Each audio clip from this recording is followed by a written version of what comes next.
元検察官で法学博士のデビッド・クレメンツ氏は、郭文貴氏は母国でさえ彼を厄介者扱いしているのに、他にどこに行けるというのか。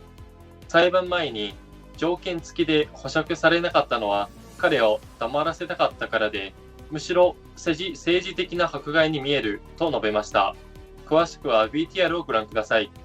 So we have dedicated our lives to do this, just like Miles Wu, which our leader, the founder of the new federal state of China and the Chinese whistleblower movement since 2017. But this day happened. I have to take you back to March 15th. We consider that's one of the most shameful day in the history of the United States, particularly in your judicial system. So that day, I think a lot of audiences probably at this time know that Miles Wu was arrested by the DOJ based on completely false allegations. And since then, he had been held basically in detention, and the prosecutor in the Southern District of New York actively argued against bail. So I wanted to ask you, when you hear about this events happening on March 15th, you were a prosecutor, as you said, you put criminals into jails, and you're making sure the justice is upheld. But what do you see here? Is there any oddity that you observed on that day?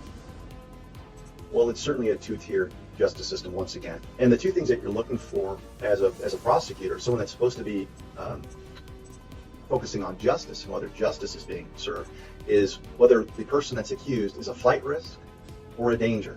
And what you go from are someone's previous criminal history. And to my knowledge, there is no criminal history with respect to Miles Wu on real physical violence. There's really no issues of flight risk. If anything, his home country is dead set against it. So where would he go? And so he's got every incentive to report and cooperate with authorities, which makes him a perfect candidate to have bail. The reason why someone like him is not getting pretrial conditions of release granted is because they need to put a muzzle on him. Well, those are the two things you're looking at. Flight risk, I don't see that here.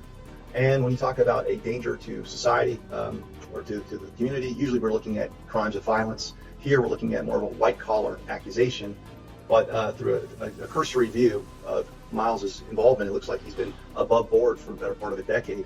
And so this looks like a political hit job, and the way that you effectuate a goal politically is you try to lock someone up and throw away the key.